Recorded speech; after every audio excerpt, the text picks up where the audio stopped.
at 11 cents a second, which you will do this afternoon in like 5 seconds for free, basically.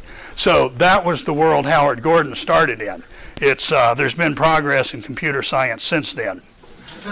Okay, and I often joke, you know, I should just, like, instead of giving you a CD with Hydrolite on it, you install it on your computer, I just give you the computer, you know, I mean, it just comes, you buy the computer and it comes with Hydrolite. It would only add a couple $100 to the cost of Hydrolite, so, you know, would save me a lot of grief, but I haven't quite done that yet. Okay, so just to mention, there are now, for the real world today, when we don't have homogeneous water and all of that, a number of numerical techniques for solving the radiative transfer equation, which we're not going to go into here. This isn't radiative transfer summer class, it's ocean optics, and you don't want to see the math anyway. But I'll just comment that in radiative transfer theory, people talk about exact solutions of the RTE, and exact doesn't mean necessarily it's the correct solution. It means you haven't made any approximations like single scattering. So in principle, if you give me good inputs and enough computer time, then the numerical technique will give me the correct answer. And so if your inputs are crummy and you don't have enough computer time, your exact solution may still be an error. But in principle, you're solving the full RTE. Okay, so when you go to the literature, especially in atmospheric optics, you'll see a lot of people talk about a technique called discrete ordinates, and it's widely used in atmospheric optics. Its minus signs are that it's really mathematical, it's really hard to program. It doesn't handle highly peaked phase functions well, and that's why people don't use it for optical oceanography. The atmospheric people who are worried about things like aerosols and Rayleigh scattering, they have a phase function versus scattering angle 0 to pi. Their phase functions tend to look like this, or if it's Rayleigh scattering, you know, they're symmetric. So they have phase functions that are not terribly highly peaked, whereas in oceanography, we have phase functions that look like this, and they're many orders of magnitude greater. So because of the way the math works, discrete ordinates becomes very inefficient if you have highly peaked phase functions. So people don't use them much. And it also models the medium as a stack of homogeneous layers. Well, if your water's homogeneous, it's very fast. If you have to break up the water into, say, 50 layers of little homogeneous layers in order to resolve the depth dependence of the IOPs, each one of those layers costs you the same amount of computer time. So a 50-layer run is 50 times as long in computer time as a homogeneous water body. So it's not efficient. And in our world, we almost always have inhomogeneous waters. So enough said. I just want you to have seen the term. And then there's Monte Carlo techniques, which have the virtue of having really simple math. They're easy to program. They can solve 3D problems. They can solve time-dependent problems. It's relatively easy to implement polarization. And so they're widely used in everything from oceanography to economics to you name it. And the downside of Monte Carlo techniques is that the runtime increases exponentially with the optical depth.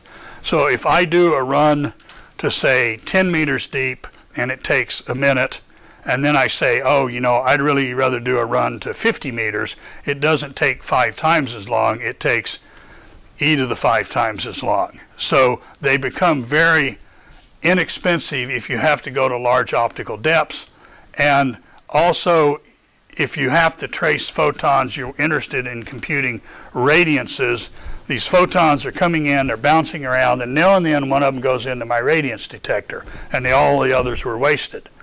Well, that's inefficient. If I want to compute a downwelling planar radiance, photons come in, they bounce around, and anything from any direction that hits my detector here is collected. So that's efficient.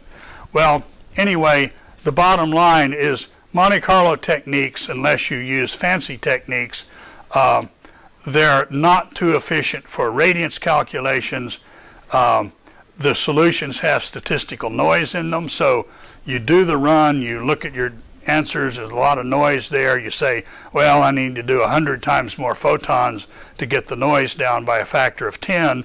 Well, you've now gone from a 1-minute run to a 100-minute run.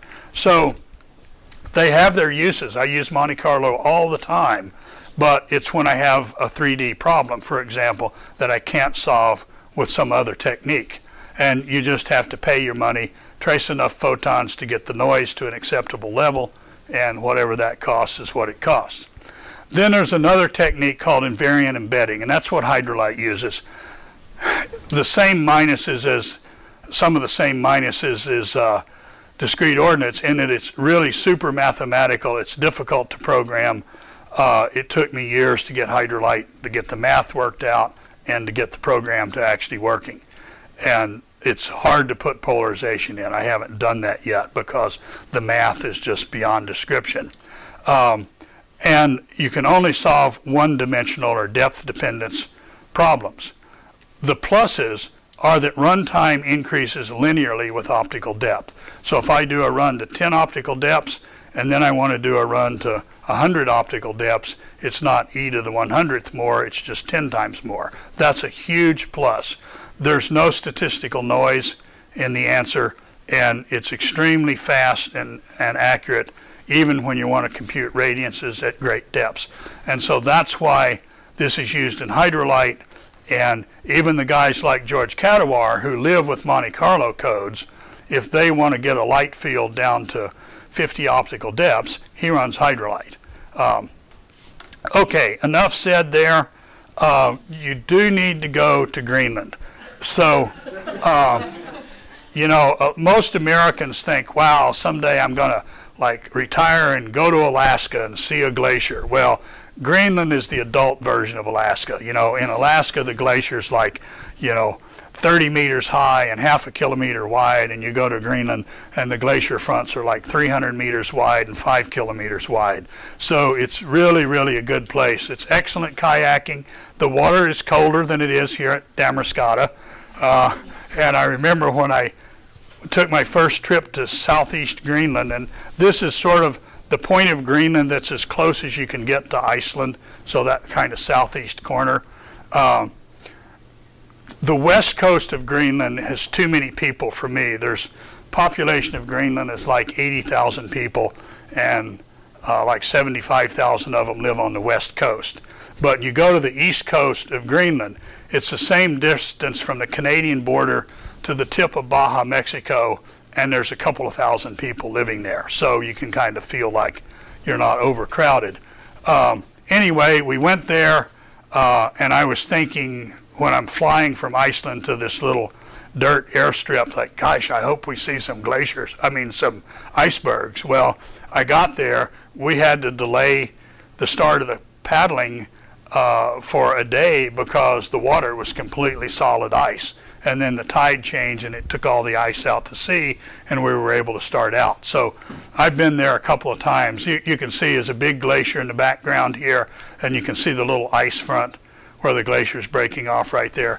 That's about 300 meters, and this is maybe 6 or 8 kilometers wide. It's just astounding. Downside of Greenland, you know, the polar bears may get you. We did carry a shotgun, and we didn't see any polar bears, but we were warned by some of the Inuits that there was a polar bear in this area wandering around, and keep an eye out for him. So, you know, grizzly bears don't bother me a whole lot, but polar bears, anything they see is food. Grizzlies basically eat roots and berries and clams and stuff, and they don't usually eat people. But polar bears, you're just another seal. So there's also walruses here. Walruses are kind of like rhinos. They're very antisocial. And there was a kayaking group here before, like a week before we got here, and a walrus had come up under one of their boats and knocked a couple of them over and didn't do any damage. But, you know, it gives you something to think about while you're kayaking. So anyway, I've done this area twice now for a couple of weeks. paddling, and it's just utterly spectacular country. Great place, interesting people, and that's my story for now. So 10 o'clock we take a break and then get on with life. Oh, let's do the following, since we're not in a super big hurry. This afternoon we'll start the hydrolyte labs, and so I have